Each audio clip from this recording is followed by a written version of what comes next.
Buenos días a todos. A nombre de la Universidad Católica Santa María la Antigua, por medio del programa de Universidad Intergeneracional y de la Dirección de Relaciones Internacionales y Convenios, les damos la más cordial bienvenida a la presentación del libro ¿Quién mató al general Torrijos?, del profesor Guillermo Cochés. Saludamos a las autoridades de la USMA que nos acompañan. La doctora Argénida de Barrios, directora del programa Universidad Intergeneracional, y a todos los directores administrativos y estudiantes que están con nosotros. Le damos también la bienvenida al profesor Guillermo Cochés, autor del libro, al doctor Rodrigo Noriega, al profesor René Hernández, al honorable señor Omar José Torrijos, al honorable señor Pérez Valladares, expresidente de la República. Es el momento de encomendarnos a Dios en este evento, para lo cual el reverendo padre Antonio Sufía hará la invocación religiosa.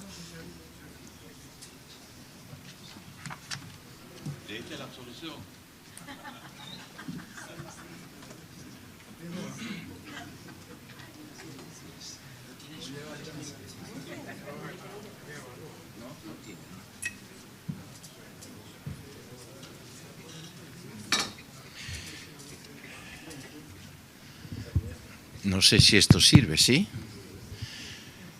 Si me permiten, primero vamos a recogernos un momentito, nada más. Ven, Espíritu Santo, llena los corazones de tus fieles, enciende en ellos el fuego de tu amor. Llénanos de tu Espíritu, Señor, para que podamos renovar la tierra.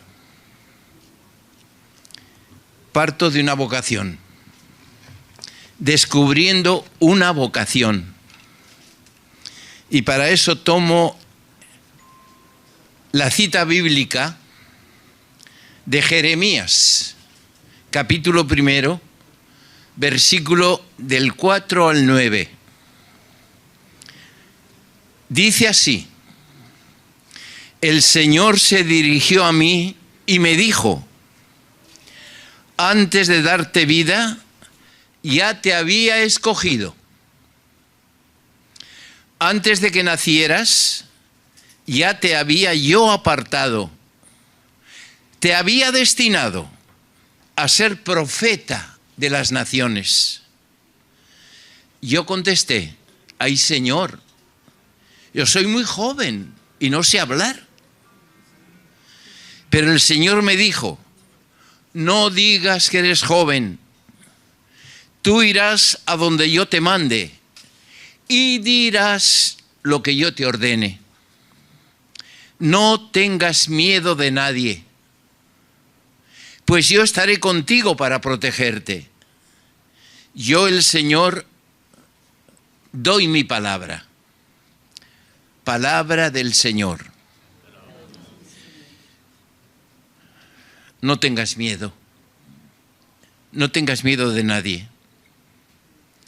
El hombre no es más que un hijo de Adán, barro, criatura, mezclado con las mentiras del mundo. Si Dios llama a un hijo de la tierra para que abra su capacidad de recibir el Espíritu de Dios, lo primero que este barro siente es esto: ponerse de pie, elevarse en una dimensión vertical de hombre recto que nos une con Dios y en su nombre tiene que hablar.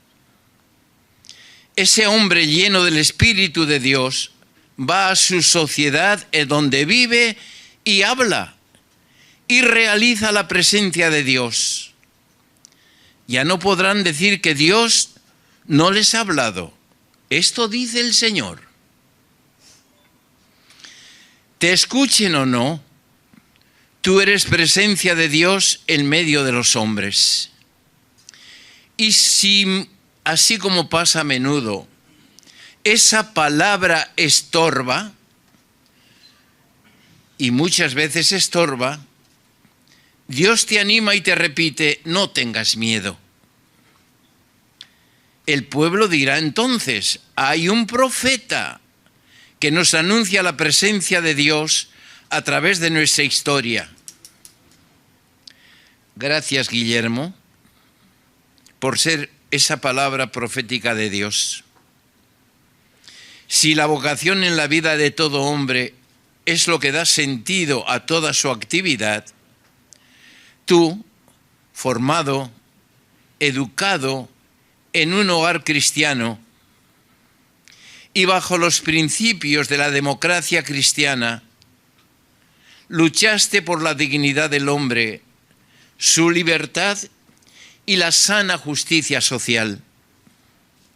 Confundir la vocación puede suponer el fracaso de una personalidad. Tú nunca lo hiciste, a pesar de los ramalazos que sentiste en carne viva por aquellos opositores a quienes les dolía y rechazaban tus principios. Fuiste llamado para ser un profeta de nuestra patria, para poder plasmar en nuestra historia, a través de tus investigaciones, el análisis que esclarecen el origen de las injusticias y opresiones de nuestra sociedad. Ahí está la esencia de tus libros, los he leído. Que tu ejemplo sea motivador. Hoy se necesita mucho el cristiano activo, crítico, que no acepta las condiciones sin analizarlas interna y profundamente. Ya no queremos masas de hombres con los cuales se ha jugado tanto tiempo. Queremos hombres que como higueras productivas sepan decir sí a la justicia, no a la mentira, no a las injusticias, y sepan aprovechar el don precioso de la vida, tal como lo vemos en el regalo de tu libro, ¿Quién mató al general Torrijos? Gracias por el regalo y que Dios te siga iluminando en tu vivencia profética. Amén.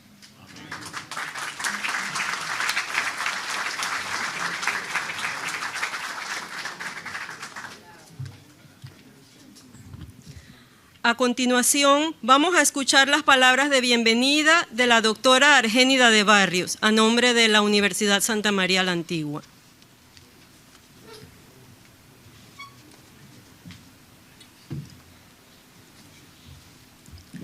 Buenos días a las personas que aquí ha convocado un libro escrito por una persona conocida y con quien hemos trabajado probablemente en bandos diferentes. ¿Eran bandos? No. Exactamente cuando era gobernadora de la provincia de Colón,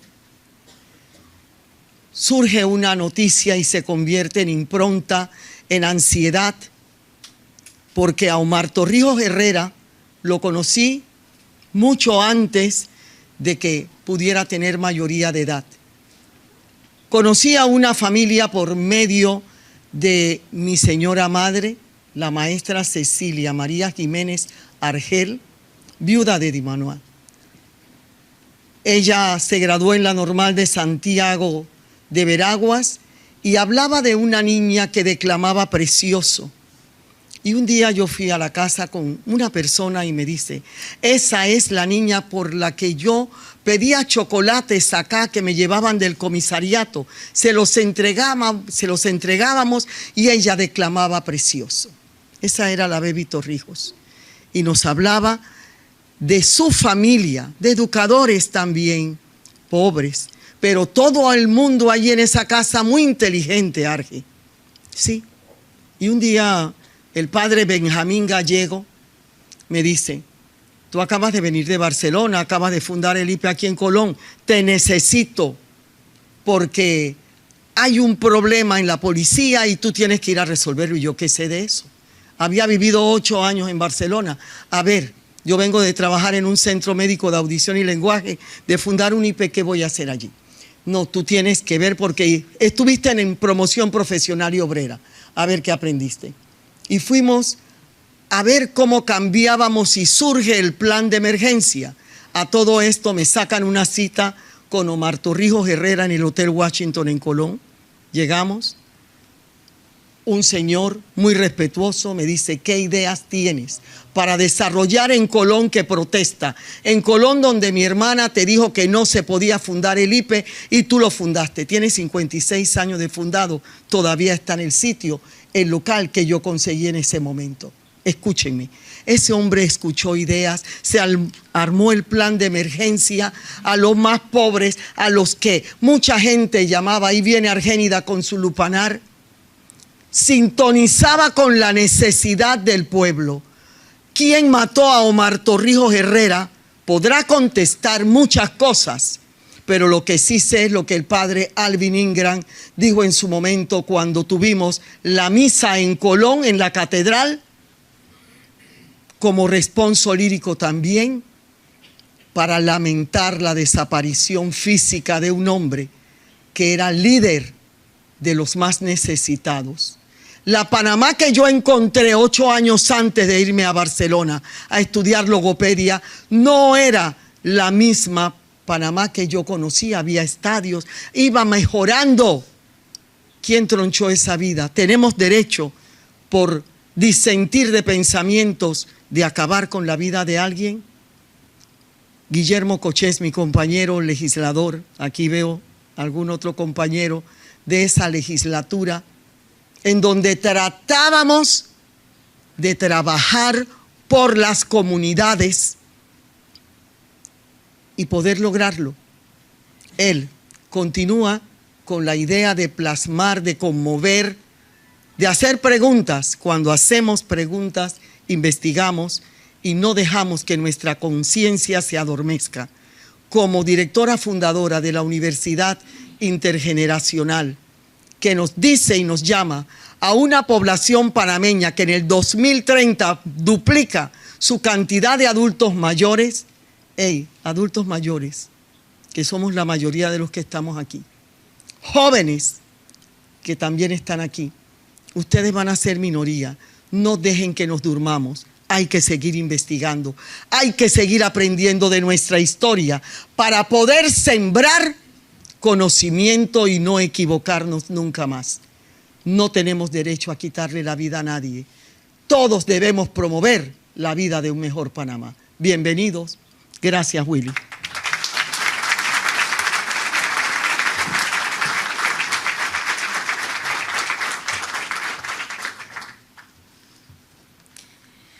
Desde el corregimiento de Caimitillo nos acompaña el grupo Raíces Interioranas, quienes nos van a deleitar con una pieza musical, El Punto. Sin más preámbulos, vamos a recibirlos con un fuerte aplauso.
A continuación, vamos a pasar a la presentación del libro por parte del doctor Rodrigo Noriega.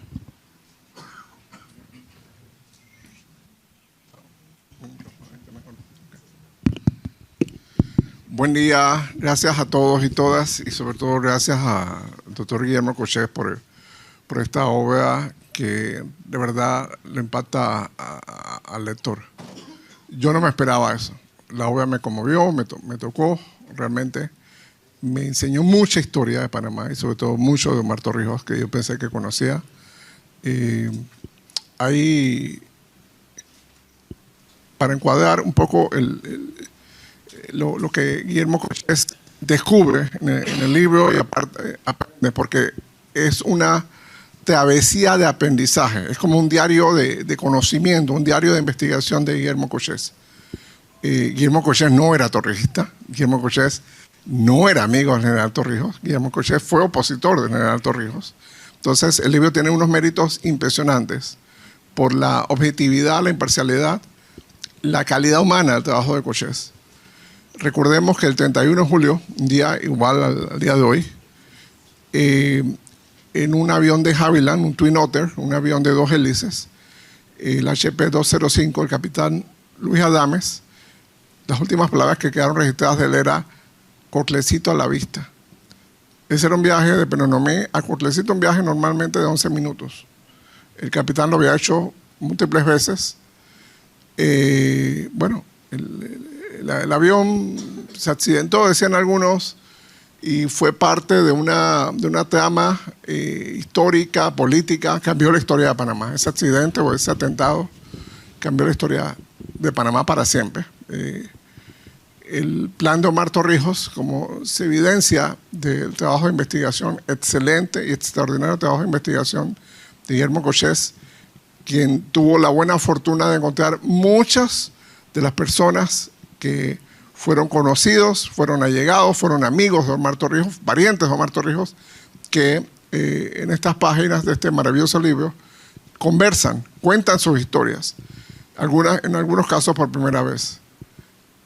Omar Torrijos, el 3 de agosto, recordemos, viernes era 31 de julio, 3 de agosto era lunes, planeaba jubilar a gran parte del Estado Mayor, porque el plan de él era realmente dejarle espacio a los civiles y que fuera creciendo la democracia panameña, porque el gran proyecto que era la recuperación del canal se había alcanzado. Y había que recuperar la democracia panameña.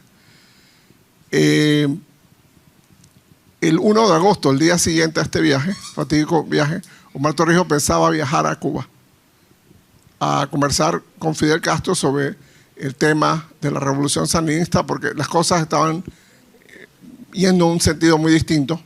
Si lo tomamos en cuenta lo que está pasando hoy en día en Venezuela, podemos tener una idea de las grandes preocupaciones que tenía Omar Torrijos sobre este tema.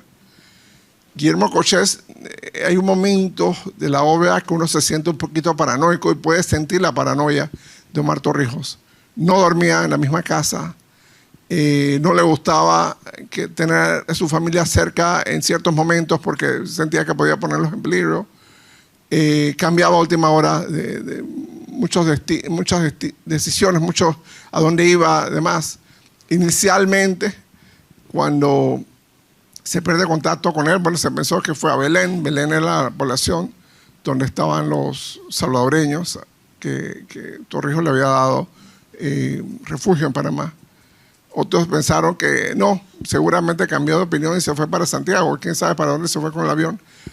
Y a medida que uno va avanzando página tras página, va a descubrir un ser humano maravilloso, ambiguo, lleno de complejidades, lleno de una riqueza emocional, una riqueza psicológica impresionante. Como se dijo al principio, Omar Torrijos venía de una familia de maestros sumamente humildes de Veraguas. El destino de él era ser maestro, pero una beca que recibió lo llevó pues a una academia militar en Salvador y pues quedó metido allí. Esta obra se une con la obra anterior del doctor Guillermo Cochés, de quien mató a José Ramón Guisado, que tiene que ver con el asesinato del general José Antonio Ramón Cantera en el hipódromo Juan Franco, el 2 de enero de 1955. Curiosamente, las dos obras son parte de un mismo arco histórico. El nacimiento del militarismo en Panamá y pues el clímax de un militarismo popular, social, con fuertes raíces en el país. Yo le decía a don Guillermo Cochés hace unos meses que Omar Torrijos murió 2 veces. Murió el 31 de julio de 1981, pero también su legado fue muriendo en el tiempo, cuando el partido, el movimiento que él ayudó a fundar, el Partido Revolucionario Democrático, fue abandonando esos ideales sociales, esos ideales de honestidad e integridad. A lo largo de la obra de Cochés nos da muestras, porque uno que estaba en la calle, uno que estaba al otro lado, siempre se criticaba en la mesa de mi casa, en la mesa de comedor de mi casa, siempre era un tema, la corrupción que había en el gobierno militar. Y Cochés nos da muestras de que Torrijos estaba muy consciente de ese tema y que fue apartando personas, civiles y militares, involucrados en temas de corrupción, fue interviniendo frente a algunos abusos. Obviamente, la voracidad de la Guardia Nacional y de sus altos oficiales era un tema mucho más profundo de lo que se pensaba.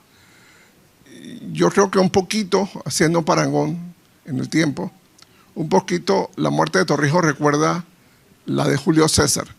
A Julio César lo mató Brutus, Cayo Brutus, en el año 44 a.C., fue el que lo apuñaló, pero fue una decisión de todo el Senado romano, acabar con Julio César, porque Julio César iba a acabar con la corrupción del Senado romano. En aquella época se vendían leyes, se vendían decisiones, había componendas, había conflictos de intereses, había familias poderosas en Roma que controlaban ciertas decisiones en materia de tierras, en materia de pesca, en materia de muchas cosas, al igual que hoy en día en cualquier país democrático. Y Julio César pretendía cambiar eso. Y bueno, lo ejecutaron, fue una decisión colectiva. Y me da la impresión, con lo que Guillermo Cochés evidencia en el libro, que también esto fue una decisión colectiva. El Estado Mayor tuvo que decidir deshacerse de Torrijos. ¿Por qué? Porque ellos eran parte de los principales beneficiados de que Torrijos no siguiera en el poder. Si Torrijos hubiera vivido, prácticamente todo el Estado Mayor hubiera cambiado. La historia de este país hubiera cambiado. Lo tenían que apartar. Y había intereses internacionales, desde Fidel Castro hasta Ronald Reagan y muchas otras cosas en el medio, que tampoco querían a Torrijos. Unos meses antes, otro presidente populista, el presidente Roldós de Ecuador, también murió en un accidente de aviación. A Torrijos lo impresionó muchísimo, lo asustó muchísimo la forma en que murió el ex dictador en ese momento, Anastasio Somoza, en Paraguay, un atentado de la guerrilla argentina. Le hicieron un atentado, pues, y un bazucazo y volaron en pedazos la limusina blindada de Anastasio Somoza. Y el mensaje de Torrijos era, el pensamiento que compartía con sus allegados era, esto nos va a costar a nosotros, porque básicamente era muy evidente la participación de Panamá en la revolución sandinista. Entonces, un poco, Guillermo Cochés me obligó a leer historia de los años 70 y 80, un poquito a hacer como un diagrama de para dónde iba, cuál es el interés de cada quien. Y prácticamente los 15 días antes de la muerte de Omar Torrijos, aquí estuvo Edén Pastora, Tomás Borges, García Márquez, Vargas Llosa, estuvo un jefe guerrillero de Guatemala, estuvo el expresidente de Costa Rica. O sea, todo esto iba andando mientras, a su vez, en su mente Torrijos sabía, muy probablemente, por el comportamiento que tuvo, muy probablemente sabía que había algo sucediendo contra él. Es una invitación a que seamos historiadores de nuestro país. Yo no estoy seguro siquiera si el libro tiene completó toda la historia, porque seguramente hay más datos que averiguar. Ojalá algún día, por ejemplo, el gobierno de Estados Unidos desclasifique el archivo de la CIA sobre Omar Torrijos. Eso sería muy interesante saber. O Israel, por ejemplo, comparta mucha información. Hace muchos años, cuando tuve el honor de trabajar para el presidente Ernesto Pérez Valladares, como funcionario del Ministerio de Relaciones Exteriores, conocí a un funcionario del israelí que estaba en Panamá. Él, como gran parte de los israelíes, tenía experiencia militar. Y un día estábamos hablando del tema de Torrijos a propósito del atentado del vuelo de alas en 1994. Y él me dijo, mira, lo del vuelo de alas fue una bomba, así. Pero lo de Torrijos me parece que fue un misil tierra-aire. Y yo le pregunté por qué fue eso. Y me hablaba de que lo que él sabía era, un campesino había dicho que el avión había explotado en el aire y que hubo 2 explosiones. El avión estaba en llamas en el aire y luego hubo una explosión cuando se estrelló con el Cerro Marta. Así que hay distintas versiones. Hay distintísimas versiones. La bomba en una caja de Coca-Cola, una bomba en un walkie-talkie. Leí una por ahí de un ex militar que decía que incluso un rayo láser desde un satélite, bueno, ya eso es otro ámbito. Pero definitivamente, si la muerte de Torrijos fue un accidente, que todavía cabe la posibilidad de que haya sido, no me parece, y creo que las evidencias que da Cochés no lo indican como tal. Si la muerte de Torrijos fue un accidente, fue demasiado conveniente. Fue demasiado conveniente. Hubo una cadena de eventos de estos como demasiados accidentales. El avión durmió en Penonomé sin vigilancia, no en Río Hato, donde usualmente dormía. Cambiaron la escolta, o sea, una serie de cosas que llamaban mucho la atención. El periodista René Hernández, que va a participar ahora a continuación, fue el primer periodista que llegó al sitio y el sitio ya estaba peinado. O sea, apenas 2 días después del accidente. René Hernández llegó caminando allá y ya estaba el sitio, estaba peinado. O sea, lo habían recogido todo. Entonces, creo que, bueno, hay que darle las gracias a Guillermo Cochés, porque este es un libro fascinante. Este es un libro que cuenta un capítulo muy importante de nuestra historia y que explica gran parte de lo que estamos viviendo en Panamá todavía. La inmadurez de nuestras instituciones políticas, sobre todo nuestros partidos políticos, el egoísmo y la codicia de figuras de nuestra fauna política, especialmente uno que está asilado en la Embajada de Nicaragua, presentan una clase de desafío para Panamá. Y que perfectamente uno pudiera cambiar los nombres del libro de Cochés y poner nombres actuales y perfectamente harían sentido. Y seguramente hoy en día hay conspiraciones tan o más controversiales de lo que ahí está documentado. Entonces, yo los exhorto a buscar el libro, a estudiarlo con una mente abierta. Ojo, no es que estén de acuerdo, sino respeten el trabajo de investigación de Cochés. Entendamos que en Panamá nuestras fuentes históricas son, en gran medida, dado que es un país muy joven, nuestras fuentes históricas son orales. Hay muy poca investigación verdadera del siglo XX y del siglo XXI, mucho menos. Entonces, creo que es importante rescatar este tipo de esfuerzos. Tanto el libro sobre José Ramón Guisado y el asesinato de Remón, como este libro, son contribuciones importantísimas a la historiografía, a la bibliografía panameña sobre estos temas. Los invito a buscarlos, los invito a estudiar. Si hay adultos más mayores en sus familias, los invito a que conversen con ellos de esa época. Pues seguramente hay muchos detalles, mucha riqueza de lo que pasó y de lo que no pasó. El libro me dejó al final una sensación muy triste. Primero, de un buen hombre que trató de hacer lo mejor que pudo con lo que tenía y que tenía muy buenas intenciones hasta el último segundo de su vida. Él no iba al curlecito como quien va hoy en día a una casa de playa o como quien va hoy en día a una casa en Boquete o una casa en Cerro Punta a montar caballo. No, él iba en Corlecito a encontrarse con campesinos muy pobres, a encontrarse con su propia alma. Creo que el día anterior se había encontrado con unas campesinas de Corlecito que habían sido becadas. Unas chicas, 11, 12, 13 años, que eran las primeras en su familia que sabían leer y escribir. Y ese es el tipo de huella que dejó Omar Torrijos.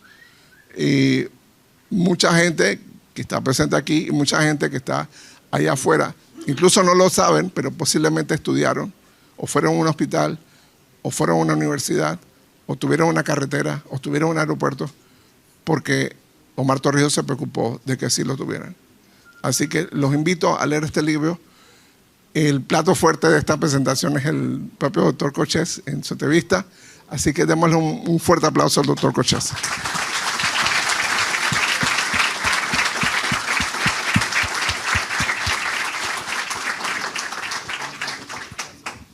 Usted puede quedarse acá, van a traer otras. Usted puede quedarse aquí.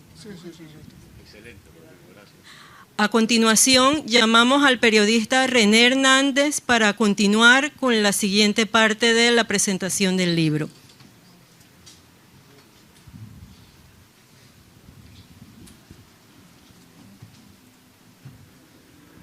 Muchísimas gracias, señor presidente de la República, Ernesto Pérez Valladares, doctora Argénida Dumanoir de Barrios, don Omar José Torrijos Pausner y todo este selecto grupo que se encuentra aquí con nosotros. Ejerzo el periodismo desde hace 50 años, desde 1970.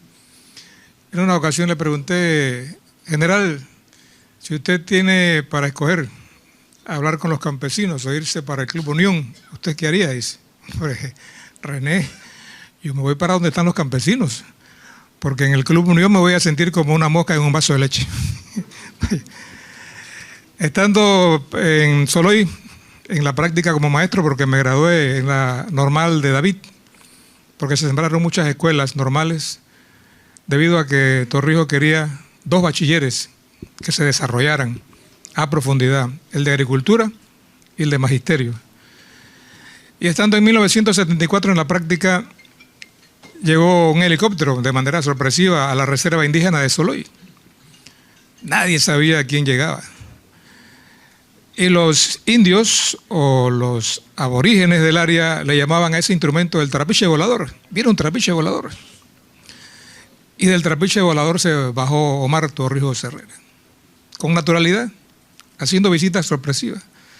Y por fortuna allí se encontraba el cacique Bejarano de la reserva indígena y corrió a abrazar a Torrijos.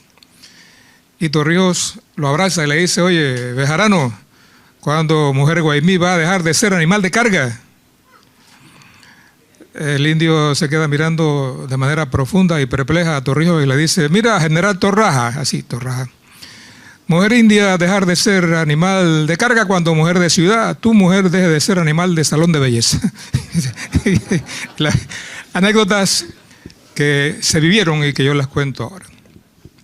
Y sabían ustedes que un 31 de julio de 1981 el país amaneció como hoy, nublado y lluvioso.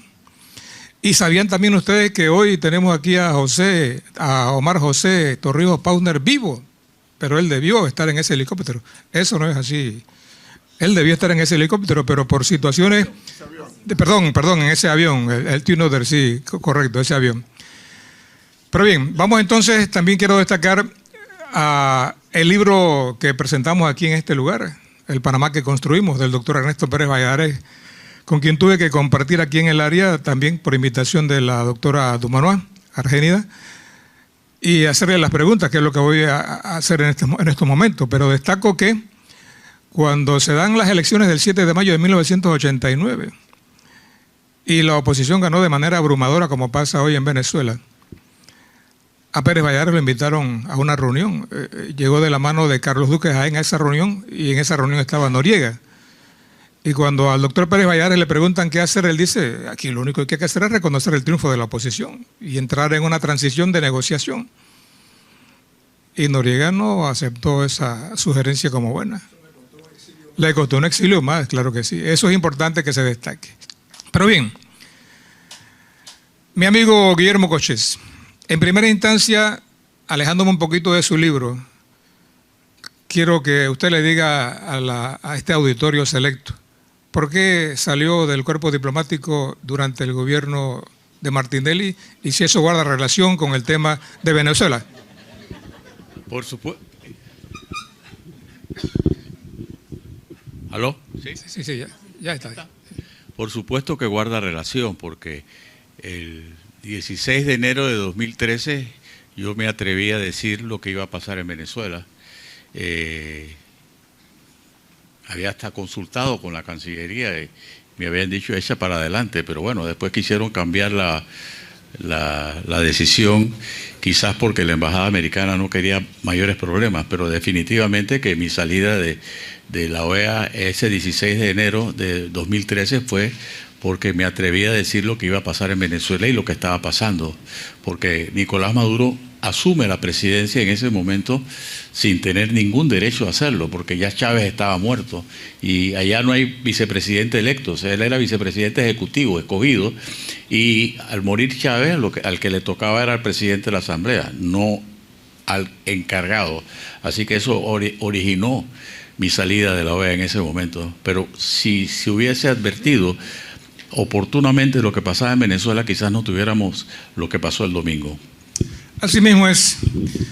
Y hay una expresión que lanza Rubén Darío Paredes en su libro que yo no la voy a utilizar. Cuando usted de manera incisiva le preguntaba y le requería información sobre el libro, yo voy a reemplazar esa palabra por Guillermo Cochés es un candelilla. No voy a usar la palabra que aparece en el libro, usted sabe cuál es la palabra. Pero por recomendación de la democracia cristiana, en principio, en su mayoría, a mí me escogen como el presentador del programa de la oposición en 1989 en las elecciones. Y yo decido que la presentadora fuera Marcela de Cruz, en ese momento la esposa de Rogelio, que en paz descanse. Y el régimen la saca, dice que ella no podía presentar el programa porque no tenía licencia de locutor y de comentarista. ¿Se imaginan qué pasó? De una vez me llamó Guillermo Cochés, yo quiero presentar este programa. ¿Usted se acuerda, don Guillermo? Porque él, sí, una candelilla, en defensa de la democracia, de la libertad, y yo le digo, Guillermo, pero si a Marcela me la sacan porque no tiene licencia, ¿tú tienes licencia? Sí, yo tengo. ¿En ese momento? Sí, cómo no. Ah, ok. ¿Por qué decide Guillermo Cochés escribir este libro, ¿Quién mató a Torrijos? Bueno, muchas gracias, Omar José, gracias, Ernesto, gracias a todos los que han venido hoy. Cuando analizo el libro de José Ramón Guisado, que lo presentamos también aquí, tú fuiste el maestro de ceremonia, yo me di cuenta de que en ese caso no se había investigado el crimen de Remón, y precisamente sus familiares fueron los que impidieron que eso ocurriera. Cuando el hermano del presidente, Alejandro Toto Remón, asume de ministro de gobierno, lo primero que hace es sacar del país a los investigadores. Y eso, en una presentación que hice en el Colegio de Abogados de ese libro, me di cuenta que podría haber ocurrido lo mismo con el accidente del general Torrijos. Y comencé a investigar y bueno, lo que refleja Rodrigo, a quien le agradezco sus palabras, definitivamente que a mi juicio el accidente del general Torrijos no se investigó. Según una de mis fuentes, Marcel Salamín, que hoy no nos puede acompañar, me dice en su libro Camino a Cerro Marta, el asesinato de Omar, que el día que él anuncia, por estar vinculado con el general, él anuncia al Estado Mayor, a los funcionarios ahí presentes, que con la llamada que recibe de Coclecito, que ya no había sobrevivientes, ya todo el mundo sospechaba que algo había ocurrido, él se le acerca a un coronel. Él me dice el nombre, pero no lo escribe en su libro y ni tampoco me ha autorizado a decirlo. Le dice, coronel, esto vamos a investigarlo profundamente. Y ese coronel, a horas de haber descubierto que ya Omar estaba muerto, le dice, aquí no va a haber ninguna investigación. Esto fue un accidente, punto y fuera. Es una orden. Y desde allí, por supuesto que Marcel Salamín, que fue de las últimas personas que estaban con Omar, quedó muy intrigado y esa es la tesis que él desarrolla en su libro. He encontrado muchos testimonios de que fue un accidente. Creo que en tu libro tú mencionas que fue un accidente. Aristides Rollo menciona lo mismo. Ricardo de la Espriella no. Ricardo de la Espriella, que tampoco puede venir hoy, está un poco indispuesto, insiste que el capitán Adames, cuando ya va terminando el vuelo, dice: coclecito a la vista, cambio y fuera. Esas fueron las últimas palabras de él. Para de la Espriella eso significaba, y para otros, que ya estaba a la vista la pista de aterrizaje. Otros dicen que no fue así. En los militares, Rubén Darío Paredes insiste que fue un accidente. Sin embargo, Roberto Díaz Herrera piensa lo contrario. O sea, hay diferentes opiniones, y entonces eso me llevó a investigar a muchas personas, incluyendo a Omar José, que te agradezco mucho, y que, bueno, llego a la conclusión de que definitivamente la ambición, la codicia de los que no querían el cambio, el único dentro del Estado Mayor que sí estaba convencido de lo que quería Torrijos era Florencio Flores, que no duró 6 meses en el cargo, y después se reparten el cargo entre 4. Y era lógico, humano desde el punto de vista de ellos.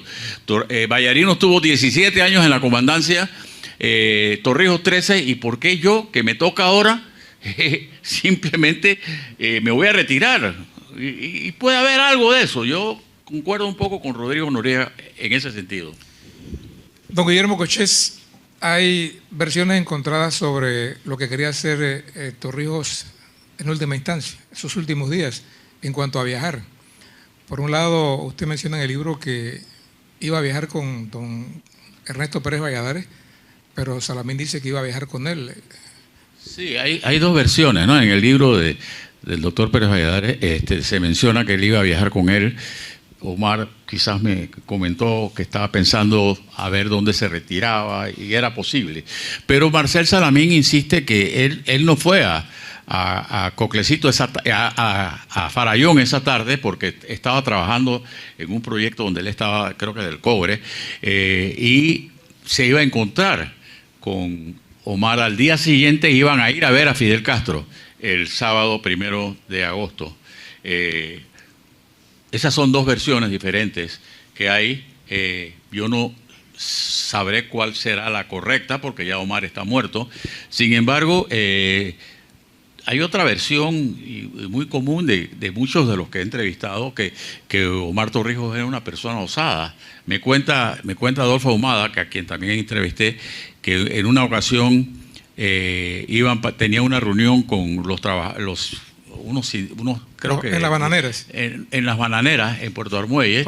Y el tiempo estaba muy malo, y Torrijos dijo: vamos. Dice Ahumada que el avión... Él preguntó: ¿quién de aquí se atreve a llevarme? Porque por ser que era el jefe de la Fuerza Aérea, dice: no hay manera de llegar al lugar. Y el ministro de Trabajo era Adolfo Ahumada. Correcto. Y dice Adolfo que el avión saltó tanto que él llegó ensangrentado del golpe que recibió cuando llegaron a Puerto Armuelles. Ese era el general Torrijos, pues, ¿no? Y esa persona que levantó la mano: yo me atrevo a llevarle, fue destituida. Fue destituida por el coronel Porcel, que era el jefe de la Fuerza Aérea, sí. Por haber puesto en peligro la vida del general. Pero, ¿por qué razón ese avión Tunodere no llevaba oficiales, o no llevaba la escolta principal, quien se encargaba de cuidar de la espalda a Omar Torrijos ese día del accidente?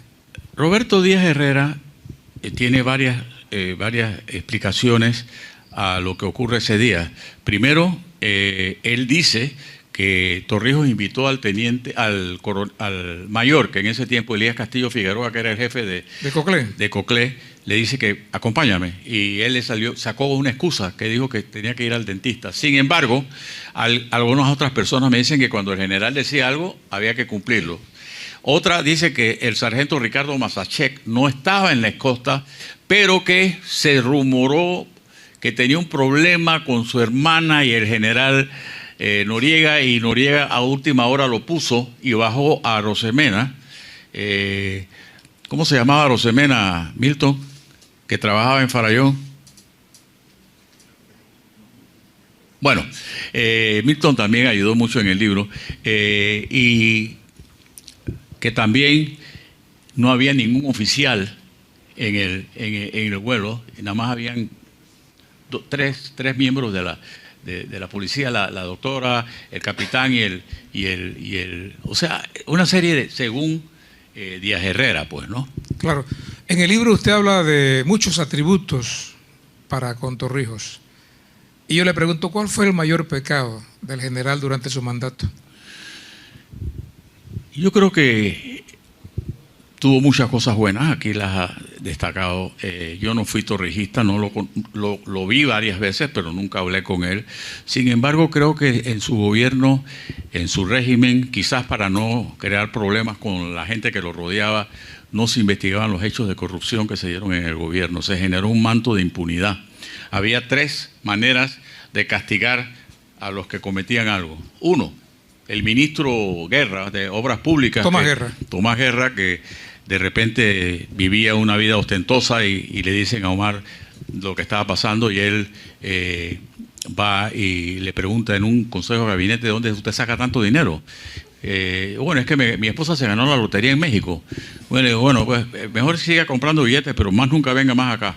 Esa era una manera. Otra manera era congelar a la gente. Le quitaba el habla. ¿Y el caso de Botita García? El caso de Botita lo tengo bastante bien documentado. Como Botita fue uno de los que intentó darle un golpe a Torrijos y Botita aparentemente tenía una vida de mucho trago y cuando se pasaba de tragos hablaba de más. Y va a El Salvador y en una reunión él dice que él va a reemplazar a Torrijos porque Torrijos se ha ido por el comunismo, etcétera. Y entonces Botita confronta a Torrijos lo confronta. Aquí, a ver, general, aquí va el orden del día. Aquí no hay ningún orden del día. Y me cuentan todos los detalles de cómo él trató a Botita, ¿no? Cómo él trató a Botita, que para él era un traidor, pues, ¿no?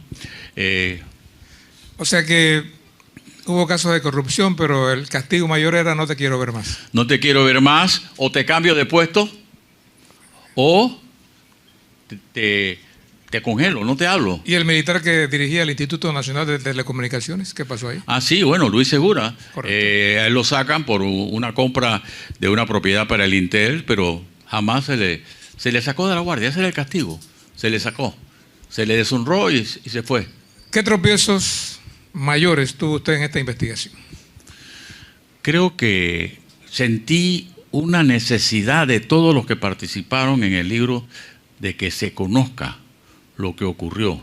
Hubo mucha participación, hubo mucha gente que al principio no quería hablar conmigo, porque quizás por alguna razón, recuerdo que uno de ellos era Roberto Díaz Herrera y que no me cogía el teléfono y Raúl Montenegro lo llama delante de mí y me lo pone al teléfono, estaba con Alejandro Ayala, me acuerdo, y después tuve unas largas conversas con Roberto, pues no, a quien ayudé. Recuérdate que en mi vida profesional como abogado, cuando a Díaz Herrera se mete en su casa y protesta, yo soy uno de los que llego ahí a las 3 de la mañana.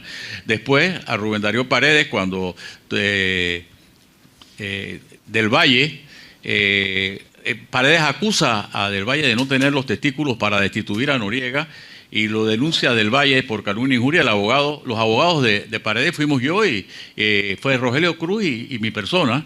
Y en el caso de Noriega, yo estuve muy relacionado con él al final de su vida, pues, ¿no? O sea, uno siempre te tendía la mano. ¿Cuántas veces lo visitó en la cárcel? A Noriega, ponte tú 15, 20 veces.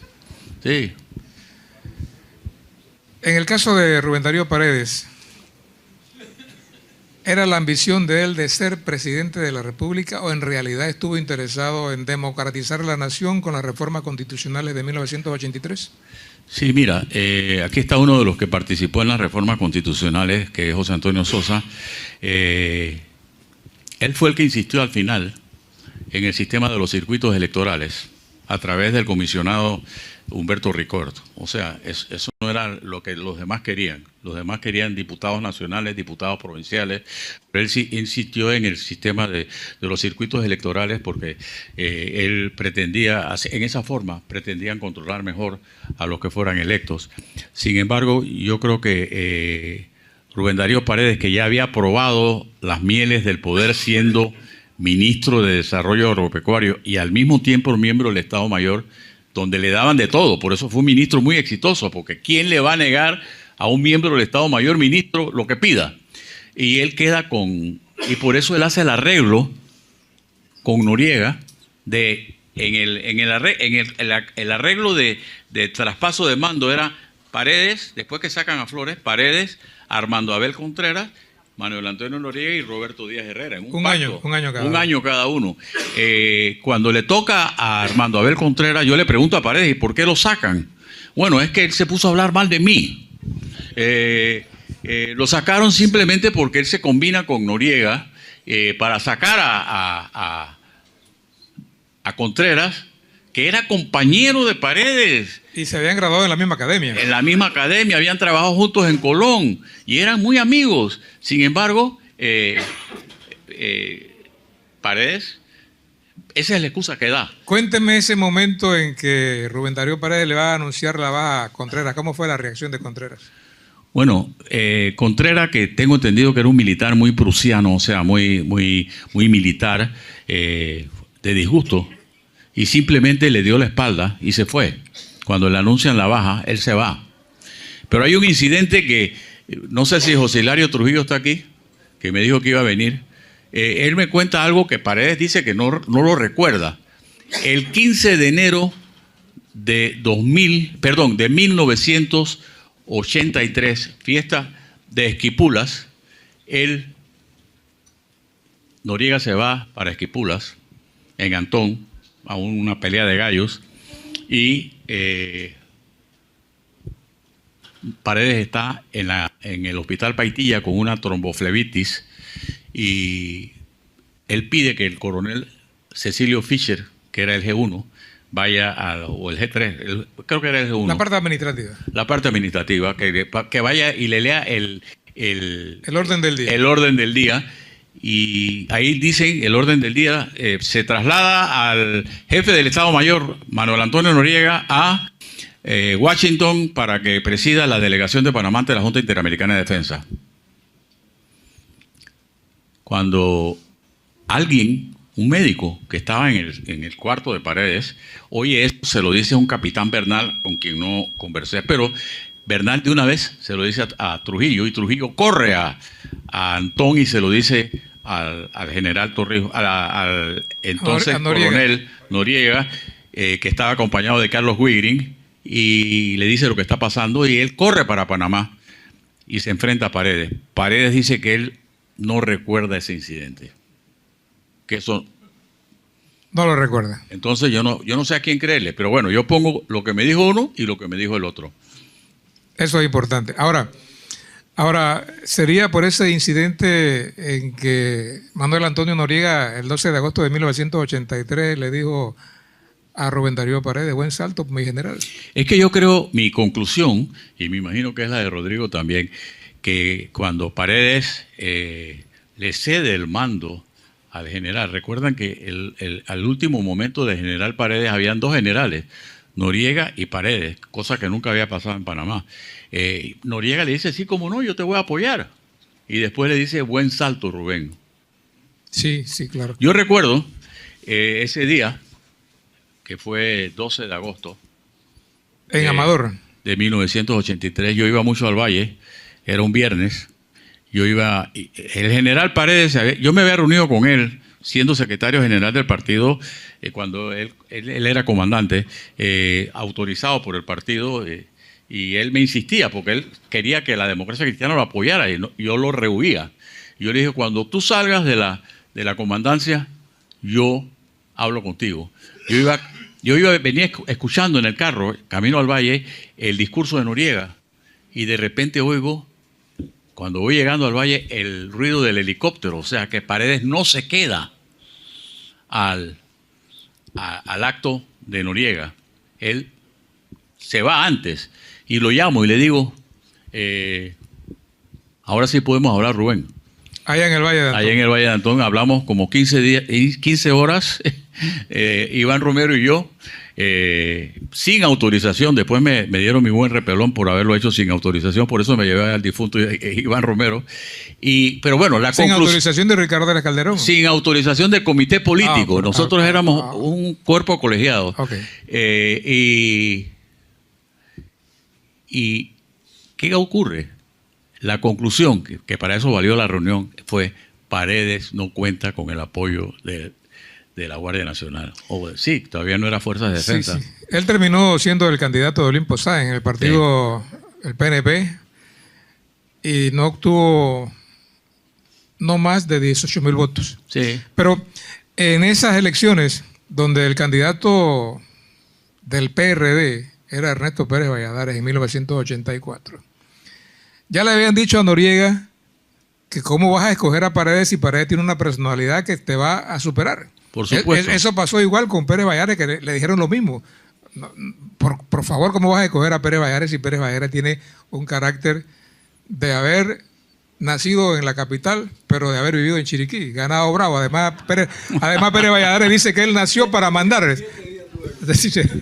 Entonces, por esa fuerza, el hombre no quería a nadie que le hiciera sombra. Claro. Y me dicen a mí que él sacó de su bolsillo, que nada de el secretario Schulz, que fue que recomendó a Nicolás Artito Barletta, que fue una imposición de Noriega porque veían que Barletta era suave para mandar.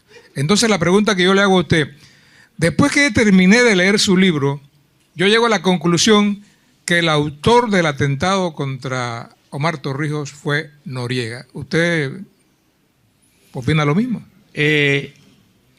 Sinceramente, no hay evidencias de esto. Creo que hubo una combinación. Un autor intelectual, un instrumento codicioso. Yo no creo que Rubén Paredes tuvo nada que ver, pero sí se aprovechó de lo ocurrido porque llegó a ser comandante. Él no iba a ser comandante si Torrijos los jubilaba a todos. Como bien dice Rodrigo, hubo una muerte por el accidente y una muerte por sus herederos que no respetaron su legado. Pero definitivamente Eligio Salas lo dice testigos, a Adolfo Humada, que Torrijos sí se iba a retirar. Sí se iba a retirar y los iba a retirar a todos ellos. 3 de agosto. 3 de agosto, y lo quería hacer sin que nadie supiera, pero como bien decía Rodrigo, Torrijos era una persona que estaba espiada por su propia gente. Él mismo decía: oye, me cuenta del espía, no hables aquí porque no pueden estar grabando, le decía. Y él decía: todo lo que yo digo aquí se oye, al instante se sabe en Cuba y se sabe en Washington. Sí, y la paranoia del señor Torrijos era porque ya él tenía conocimiento que desde 1972, con la administración del presidente Nixon, ya se había contratado a un grupo mercenario para llegar a Panamá a asesinarlo, sí. Pero lo salvó el caso Watergate. Sí, bueno, Marcel narra varios incidentes donde intentan hacerle daño. Uno de ellos es en Farallón, que una noche uno de los custodios entra a su cuarto armado y todo el mundo queda alterado. Y él dice: no, déjenme a mí tranquilo, yo voy a resolver la situación. Y él convence al guardia, que me imagino que le habían ofrecido algo para que le hiciera algún daño a Torrijos. El mismo Omar José me cuenta de incidentes que ocurrieron, y yo los narro en el libro, los diferentes incidentes que se dieron donde la vida de él podría correr peligro. Una bien clara fue cuando Willy Brandt, presidente del Internacional Socialista, el que fue alcalde de Berlín y primer ministro alemán, le quiere dar un homenaje a Torrijos en República Dominicana al final de un evento donde estaba representado el PRD por Gerardo González, y Torrijos iba a ir, creo que era el último día del evento, y le dice: recibe una llamada anónima, no vaya, general. Y el general da órdenes de no ir, pero que todo el mundo crea que él iba a ir. Cuando de repente entra una llamada de Gerardo González: ¿qué es lo que pasó? Porque acá hay el rumor de que el avión que venía el general Torrijos tuvo un accidente, o sea que lo querían matar en el trayecto. El expresidente Demetrio Basilio Lacas se comunica con De la Espriella, en ese momento vicepresidente de la República, y le dice: vamos a traer un extranjero experto en accidentes de aviación para que investigue de manera independiente. Ellos dos se ponen de acuerdo en hacer eso. Pero al poquito tiempo Lacas llama a De la Espriella y le dice: para, nos estamos metiendo en un pantano, arenas movedizas. Narre sobre eso. Ricardo De la Espriella me cuenta eso, definitivamente, y él le dice a a Lacas, oye, porque Lacas estaba distanciado un poco de Torrijos por la escogencia de Aristides Royo. Y la escogencia de Aristides Royo se da en el momento que Lacas representa a Panamá en el sepelio de Paulo VI. Y cuando llega, se entera de eso y él no estaba muy de acuerdo con Aristides Royo, porque Aristides tenía pues una fama, ya lo había conocido en el Consejo Nacional de Legislación, como ministro de Educación, etcétera. Y le dice, oye, entonces te llamaron de la comandancia para que no te metas en esto. Y abortó el plan de la investigación. Por eso, Del Espriella es uno de los que piensa que no fue un accidente. Y en ese libro creo que usted dice que Del Espriella no soñaba ni siquiera con ser vicepresidente. O sea, que no quería, cuando le toca asumir el mando del órgano ejecutivo, porque el señor Paredes, eso está en la historia, está en mi libro de la invasión, a propósito, que le haga yo promoción aquí, libro de la invasión. Excelente libro. Son 600 páginas. Que el señor Paredes llega con Noriega y Díaz Herrera así de incógnito, de imprevisto a la presidencia. Y Royo lo recibe con todas las atenciones y los protocolos. Y el saludo que le da Paredes, quiero tu renuncia ya, así. Y se retiró y se fue. Sí, eso me lo cuenta Díaz Herrera ahora que es contradictorio con lo que yo digo, que les invitaron a un desayuno típico, etcétera. No, dice, yo nomás, el único que comió algo fui yo, que me comí una fruta, me lo dijo Díaz Herrera hace un par de días. Pero bueno, no todo lo que he recopilado he podido verificarlo, son cosas que ocurrieron hace 40 años antes. En el libro siento yo que en el fondo Guillermo Cochés Farrugia hace un reconocimiento a la grandeza de Omar Torrijos Herrera. ¿Me equivoco? No te equivocas, así como me habían preguntado que si Omar venía, que yo iba a hablar mal del general, no. Yo trato de ser lo más objetivo posible. Yo no fui torrijista, ni creo que jamás lo seré, ni tampoco creo que eso haya existido así como lo pintan algunos, que ni siquiera conocieron al general Torrijos. Lo que sí digo es que tenía un pensamiento social, era un hombre, como decía su hijo Omar, desprendido de todo lujo, de toda riqueza, era un hombre humilde, un hombre que no estaba pegado a las cosas materiales, como sí se ha demostrado que otros han estado. Entonces, por supuesto que le hago ese reconocimiento. Creo que muchos coinciden de que obtuvo un logro, que fue los tratados del Canal de Panamá, pero a consecuencia de que había una dictadura. Porque si aquí no hay una dictadura, nunca se hubieran aprobado unos tratados. La divergencia de opiniones entre unos y otros sobre lo que había que hacer sobre el Canal de Panamá nunca iba a ser objeto de un acuerdo nacional. Y gracias a la dictadura, parece una contradicción lo que estoy diciendo, tenemos un tratado. En el libro usted deja ver que en los últimos meses a Torrijos ya no le interesaba la administración de la cosa pública en el país. ¿Eso por qué razón? ¿Se cansó? ¿Era un ideal? ¿Fue parte de la... Estaba quizás un poco decepcionado de lo que estaba viendo. No le parecía que iba bien y quizás por eso estaba acelerando la transición que él perseguía, pero él sí estaba un poco decepcionado de lo que veía. En el libro usted menciona una frase de Torrijos que yo quedé así como una pedrada en ojo tuerto. Usted dice que Torrijos expresó: yo no quiero entrar en el canal, quiero entrar en la historia. Y no sé, sentí que la frase era al revés: yo no quiero entrar a la historia, yo quiero entrar al Canal de Panamá. O sea, acláreme eso, por favor. Digo, definitivamente que entró en la historia. Esto en la historia porque nos devolvieron el canal. Algo que en ese momento quienes nos opusimos a los tratados, no por lo que contenían los tratados, sino porque pensábamos que con los tratados el régimen militar se iba a fortalecer. Ese era el argumento nuestro en ese momento. Pero bueno, tenemos que reconocer que ha sido un éxito lo que se logró en 1977.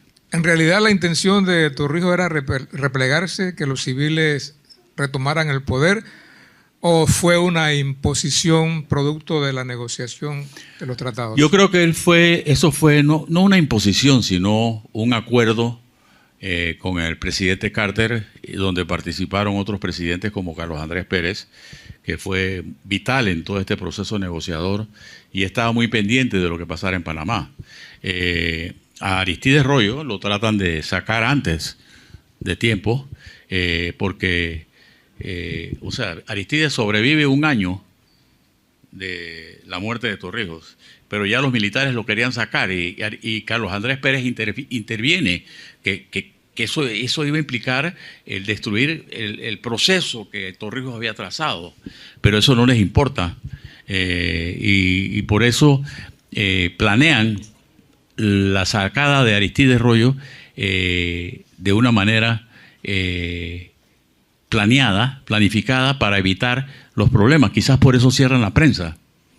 Sí, en las declaraciones que me dio en pandemia Rubén Darío Paredes dice que él no pensaba en cerrar los medios desde ya, la frase aquella, pero que el Consejo Consultivo le recomendó: usted no va a destituir a cualquier persona, usted va a destituir al presidente de la República, así que le recomendamos que cierre los medios. Pero no solamente Paredes cerró los medios de oposición, todos los medios fueron cerrados, todos, o sea, ahí no hubo distinción. Y me dice Paredes, dice que los autorizó para que ya al cuarto día los medios retornaran, porque el Consejo Consultivo que le había nombrado se extrañó de que no hubiese ningún tipo de manifestación a favor de Royo, porque parecía, según él, que Royo no tenía buen apego ante las masas populares. Sí. Bueno, de lo que me doy cuenta en toda esta investigación es que Royo te tiene una versión diferente de su salida a la que te tiene de la Espriella. Son totalmente contradictorias. Y lo mismo lo que usted quiero que le explique al público. ¿Quién fue que retuvo el nombramiento de Royo en la Embajada de España? ¿Fue Paredes o fue de la Espriella? Bueno, según de la Espriella, fue Paredes. Según Aristides Royo, fue de la Espriella. Sí. Esto es interesante saber. Ahora, le voy a hacer una pregunta que puede guardar silencio si quiere. Difícilmente. Dentro de los líderes que hemos tenido nosotros, ¿cuál para usted es el máximo líder que ha tenido la República de Panamá? Bueno, si lo que esperas es una respuesta en una tendencia, te tengo que decir que Belisario Porras. Ok. Ahora, otra pregunta. ¿Por qué, si hemos tenido varios líderes, Panamá tiene tantas instituciones que llevan el nombre de Omar Torrijos Herrera, incluyendo escuelas, corregimientos, parques recreativos, y no pasa así con otros líderes? Bueno, yo creo que esa es una cuestión de una realidad. Estuvieron gobernando 21 años. Quizás si hubiera habido un final más drástico, como el ocurrido en Venezuela, que ya llevan 7, 8 estatuas de Chávez por el piso, quizás eso hubiera ocurrido. Eso no ocurrió aquí. Okay. Además, porque el efecto Torrijos se disipó del 81 al 89. Ya la gente no hablaba de Torrijos, sino de Paredes en un tiempo después, de Noriega. O sea, pero allá fue Maduro, pero Chávez vive. ¿Y considera usted que se le ha hecho justicia a los 3 líderes que encabezaron la Alianza de Oposición Civilista? Definitivamente que no. Sobre todo al que me parece que fue el gestor ideológico de todo el proceso de transición, que fue Ricardo Arias Calderón. Y por eso yo preguntaba, ¿quién será el Ricardo Arias Calderón en las elecciones de 2024? Que dejó por fuera cualquier apetito personal para consolidar la oposición, porque sí, en el 89 él era la figura con carisma, con valor, pero resultó ser Guillermo Endara Galimani, como le pasó ahora a José Raúl Molino, que de repente él no estaba en la jugada. Ayer alguien me comentó algo que no había reparado, precisamente sobre ese incidente, que Noriega fue el gestor de la candidatura de Guillermo Endara con los liberales para dividir a la oposición. El amigo Joaquín Fernando Franco fue el artífice. Sí. Ya. Sí. Y ellos pensaban que le iban a tocar la vicepresidencia. La única venganza, por llamarlo así, de Ricardo Arias Calderón fue cuando él acepta ser vicepresidente de Endara, y los liberales dijeron: aquí estamos nosotros para ser los segundos vicepresidentes. Dijo: no, le toca a Molirena. Le cuento algo que es una infidencia que ya la podemos desclasificar. En los consejos de gabinete, el señor Chinchorro Carles, que en paz descanse, lanzaba cualquier cantidad de improperios contra la democracia cristiana por una razón sencilla. Él decía, nosotros los molirenas somos los que buscamos la plata, porque estaba Mario Galindo en Hacienda y Tesoro, en la lotería había un molirena, o sea, todos los que buscaban la plata, en aduana estaba un molirena. Ellos buscaban la plata, dice, ¿y a quiénes se las entregamos? A los ministros de la democracia cristiana que tienen los ministerios sociales para hacerse propaganda. Fíjese, eso ocurría en los consejos de gabinete. Pero ya para finalizar, porque de repente el público también desea hacer algún tipo de pregunta. Usted, como profesor universitario, supongo que ha vivido la experiencia que he vivido yo, que al preguntarle a esta juventud sobre los hechos recientes de Panamá, se quedan en silencio. Y tal vez eso lo motivó a usted a realizar, a redactar este libro. ¿Qué espera usted conseguir con el libro ¿Quién mató al general Torrijos? Mayor conocimiento de la historia. La mayoría de mis artículos en los medios, ahora he regresado otra vez a la Estrella de Panamá, en los medios digitales, ha sido tratar de que la gente sepa la historia de Panamá, lo que pasó, la experiencia que tuve como alcalde, como diputado, durante la invasión, etc. Yo creo que tenemos que profundizar más en nuestra historia.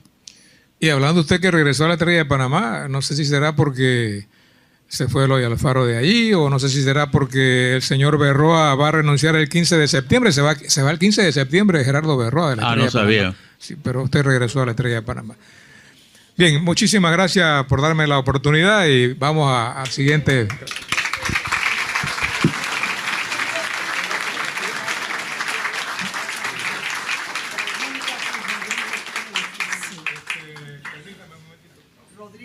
Sí, aquí Rodrigo me dice que yo cuente la experiencia del Cerro Marta.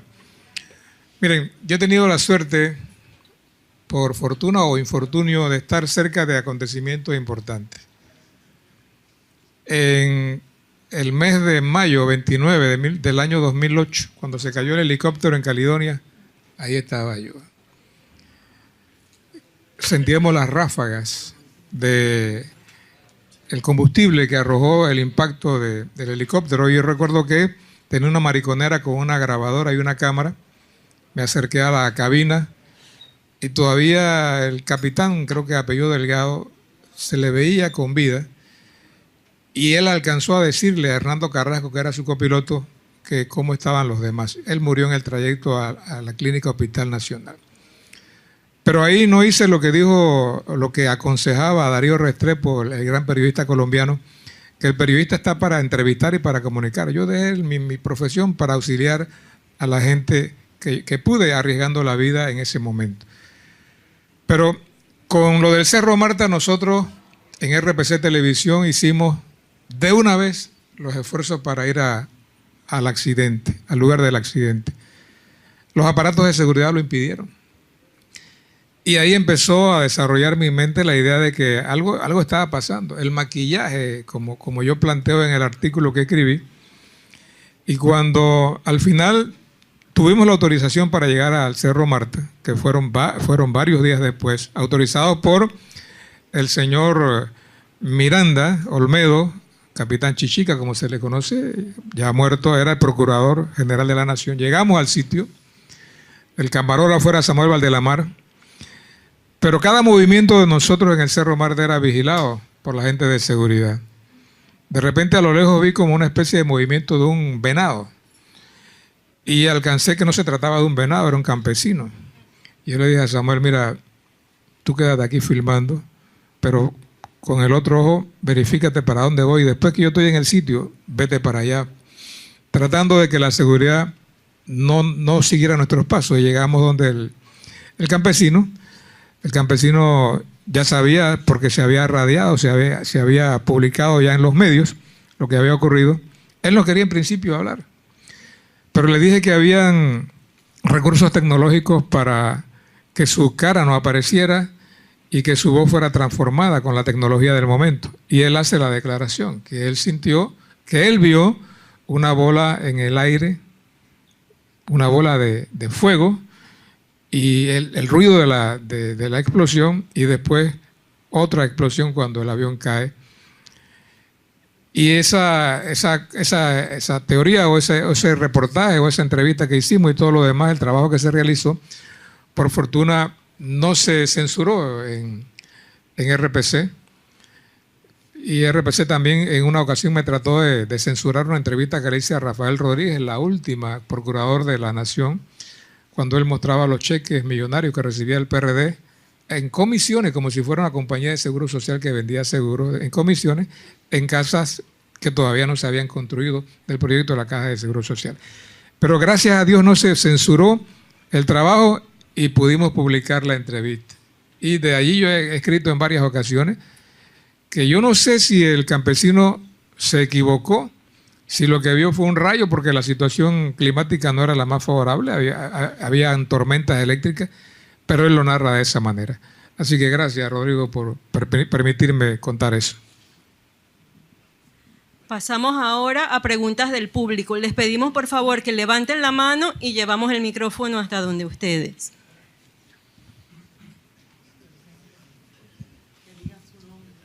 Buenos días, yo soy el doctor Julio César Salazar Moreno, odontólogo. Puedo compartir con ustedes, quizá Omar José me recuerde. Yo fui la última persona que tuvo un contacto físico con el general Torrijos. Yo estuve sentado en ese avión 205 cuando él llegó al hospital de Penonomé, porque yo le tuve que cementar una prótesis de porcelana que yo le estaba haciendo. Se le había zafado. Él llegó en un vehículo Mercedes-Benz, manejando él mismo. Paró en el hospital de Penonomé, pasó, lo atendí y me dice, doctor, ¿qué más vas a hacer? Eran como las 9 de la mañana. Digo, tenemos esto lleno de gente y tenemos los estudiantes que en ese momento, una hermana tuya, Carmen Alicia Delgado, odontóloga hoy día, hija del general Torrijos, estaba como estudiante. Ahí, yo le digo, general, esto está lleno de gente y yo no lo puedo acompañar. Me dice, acompáñame, si eso es un momentito. Coclecito, ahí lo dijo alguien hace un rato, son ¿qué? 15, 12 minutos en ese avión. Yo digo, bueno, vamos, pues. Me voy al aeropuerto, ahí estaba el avión, me siento ahí esperando. ¿Pero por qué estoy vivo? Porque en el día de hoy cumple años la madre de mi hijo. Cumplió entonces, la secretaria la llama y le dice, oye, ahí en el aeropuerto está el general Torrijos y el doctor parece que se va con él, que no sé qué. Ella llegó con el niño, ya hoy día tiene 44 años, va a cumplir mi hijo. Lo llevan y yo le digo, general Torrijos, ve mi esposa, que no sé qué, y entonces el niño me dice, bueno, de esas mentiras que todo el mundo dice, oye, qué bonito ese niño, que no sé qué. Sí, así fue. Entonces yo ahí sentado y el general Torrijos conversando. Y eso que pone en el libro, lo escuché cuando él le dijo a Elías Castillo, en ese tiempo era mayor, jefe de la zona, Elías, acompáñame. Elías Castillo, no, que tengo unas cosas que no puedo, que no sé qué. Digo, a mí no me llamó la atención, hasta después que ha pasado todo lo que ha pasado, como un mayor le dice a un general que no va. ¿Cómo eso? No fue. Y después ustedes vieron, por lo que ustedes acaban de mencionar, en la línea de sucesión no existía Elías Castillo. Y después queda de coronel. De coronel. Y yo tengo entendido, por investigación, que Elías Castillo viene de la escuela militar de allá, de Perú, donde también era Noriega, no sé cómo es el caso ese. De Chorrillo, sí, bien. Entonces, lo que les quiero plantear es que después que suceden los acontecimientos, yo no sé si por aquí hay un mayor o un militar fundora. Bueno, sí, perdón. Sí. Bueno, ¿qué sucede? El día siguiente, o sea, el sábado primero, se casaba la hija de Marcos Justines con un primo hermano mío, que es de donde surge el niño ese que mataron. El niño Justines, eso era sobrino mío. El nieto, sí, Melqui Rodríguez, primo hermano mío. Estábamos en la reunión esa porque era una fiesta de boda en la mañana en el Hotel Continental. Y estoy ahí sentado, digo, no se sabía que el general se había muerto. Si yo regresamos, Carmen Alicia, la hija, lo estaba esperando en Farallón con otras compañeras que iban a almorzar. Porque el general le dijo, bueno, me llevo a la muchacha. Digo, general, no se pueden ir si están atendiendo pacientes. Entonces le dijo, bueno, yo regreso y almorzamos allá en Farallón. Omar José no me dejará mentir. Yo conocí a Omar José, era un peladito. Que el general Torrijos, puedo mencionarlo, decía que Omar José era un misántropo. Yo nunca había oído esa palabra. Misántropo es la persona que vamos, sí. No, sí, le termino. Cuando de repente, ya terminando en la boda, estoy ahí, sube un sargento y le dice al señor que estaba tocando, Tito Batista, no se me olvida, le dice, por favor, la música, agarra el micrófono. Y dice, buenos días, aquí hay un doctor Julio Salazar. Digo, ese tipo, ¿cómo sabe? Yo pensé que había chocado un carro allá abajo en el estacionamiento. Julio Salazar, digo, sí, yo mismo. Me dice, acompáñeme. Bajo, voy a la recepción, una llamada. No estoy hablando de celulares, ¿ah? Teléfono. Sí, dígame, doctor, le habla el mayor Elías Castillo. ¿Usted le escuchó decir al general Torrijos si él iba para algún otro lado, además de Coclecito? Digo, no. Bueno, de repente, como él era inventor, ya lo dijeron, él inventaba siempre, a lo mejor decidió irse para Colombia a ver la pelea de Pedrosa. Peleaba ese día, ¿no? Y finalmente, yo fui a Coclecito y yo hablé con la primera representante de corregimiento que hubo allá, Egipcia Yangües. Sí, ya yo sé. Egipcia.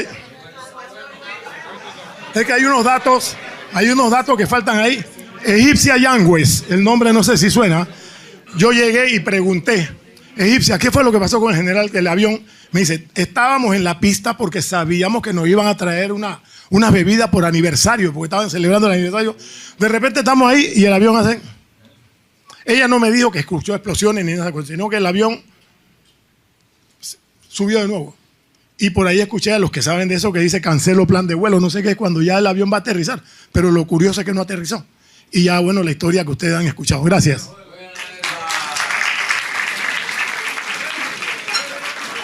Perdonen, por favor, para que todo el mundo tenga oportunidad de preguntar. Les pedimos no anécdotas, preguntas, por favor, porque hay otras personas que quieren preguntar. Para aclarar la pregunta que hizo el autor, el doctor Cochés, el nombre del teniente que bajó del avión al momento en que arrancaba se llama Tomás Arosemena. Tomás Arosemena a la sazón estaba activo en la fuerza y llegó a ser conductor del vehículo presidencial del excelentísimo señor presidente Ernesto Pérez Valladares. Esa es la persona. La interrogante que formuló alguien al autor, yo solo la concluyo diciendo lo siguiente. El verdadero jefe de la seguridad del general Torrijos, ¿saben quién era? El general Torrijos, punto.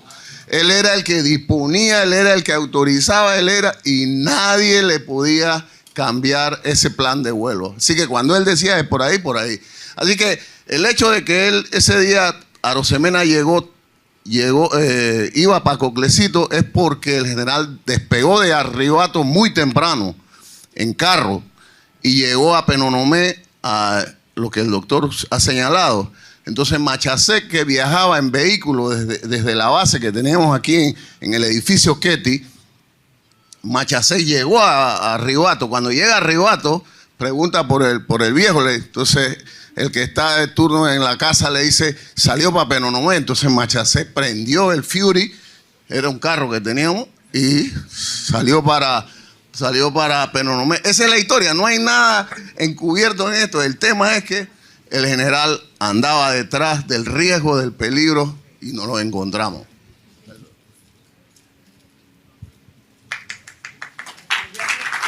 Había una señora. Saludos a la directa panelistas. Miren, pregunta. ¿Cuántos muertos y desaparecidos estuvieron en los anales de la historia durante el reinado del dictador? Tú decías que cuando descubrían que alguien se salía de la línea por corrupción u otras cosas, lo sacaban. Pero en tu investigación, ¿por qué 70 muertos y desaparecidos durante la dictadura o el periodo de Omar Torrijos no se llegaron a investigar? ¿Por qué Omar Torrijos, que era tan bueno, no decía, ¿quién carajo mató a este tipo? Porque me llevo la muerte, la llevo encima. Él era el mandamás.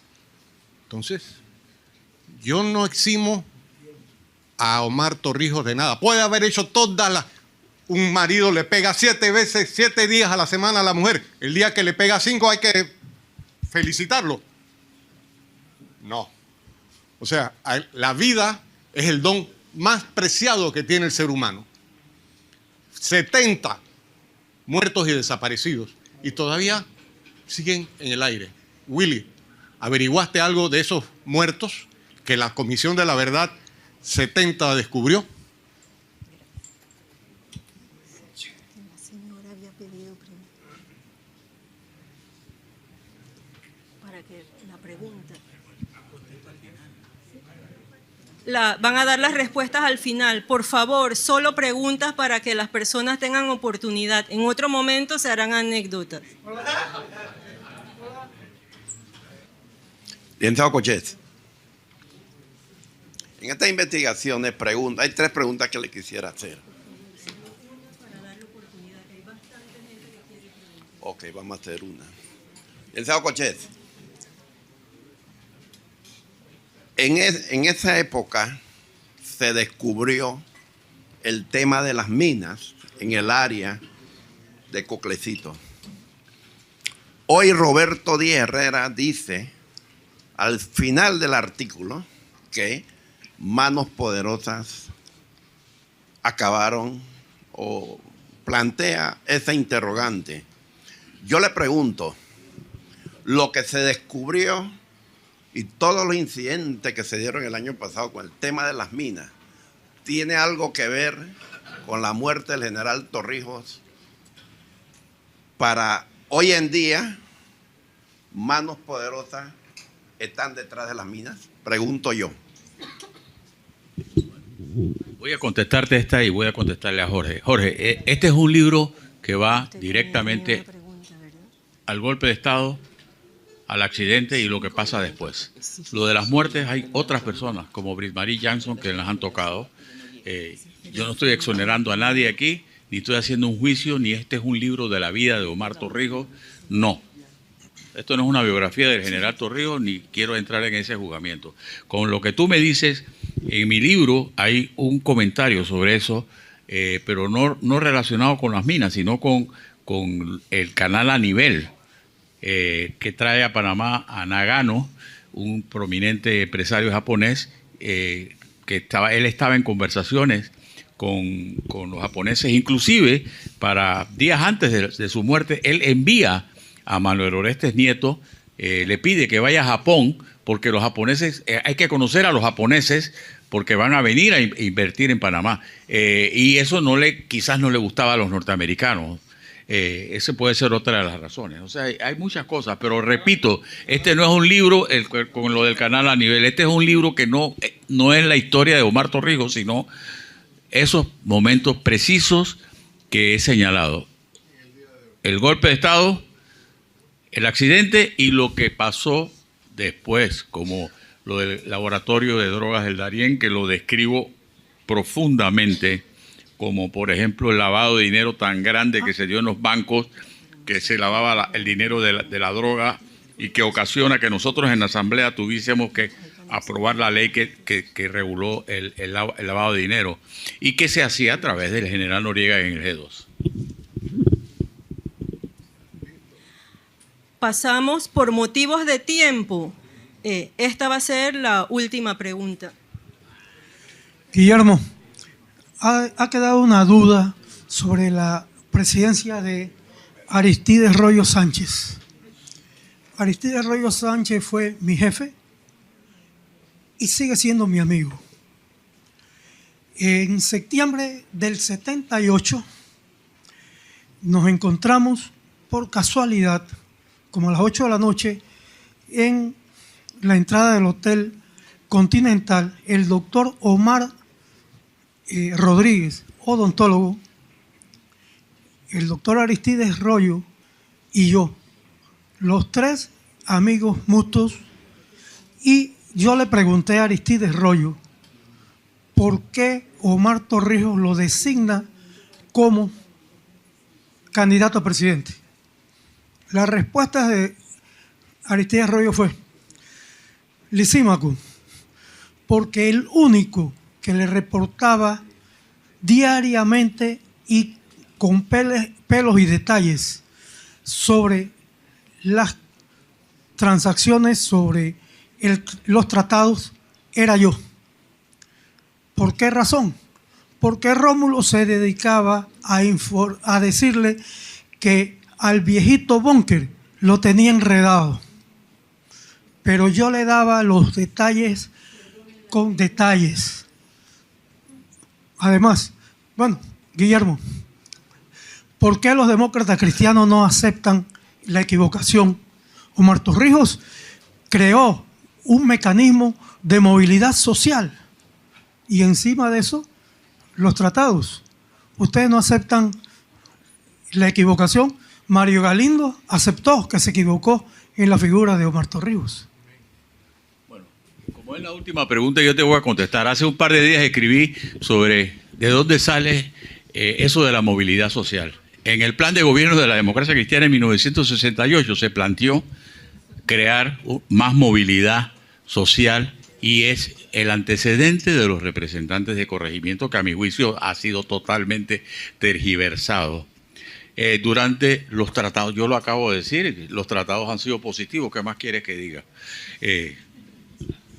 Le damos las gracias a todos por su participación el día de hoy y le cedemos la palabra a la doctora Argenida. A la edad que tenemos, la OEA debe quedarse y esperar un momento. A la edad que tenemos los que estamos aquí, en donde veo a Daniel que es bien travieso y a muy pocos jóvenes, lo decía al principio, la universidad intergeneracional lo que quería es, y lo que ha querido cada vez que presentamos un libro, es que se abra el debate. Todo el mundo tiene algo que decir sobre la historia y los adultos mayores somos un arcón lleno de anécdotas. Si no, ahí está René, que todos los días nos abre el arcón y habla sobre lo que es la experiencia vivida como periodista. Yo puedo hablar como psicóloga, pueden hablar otros de las vivencias que tenemos. Hemos visto aquí un libro que habla sobre probabilidades y las probabilidades se seguirán investigando toda la vida, aunque nosotros ya no estemos. ¿Estamos de acuerdo? Omar José, póngase de pie, por favor. Si hay algo que cada quien y cada cual tiene de su familiar, es lo que conocen que nosotros desconocemos. Y si hay algo que yo pude ver en ese apellido, es exactamente la proyección hacia el pueblo, hacia la comunidad, y a mí nadie me echa cuento. De política, ¿cuánto puedo tener?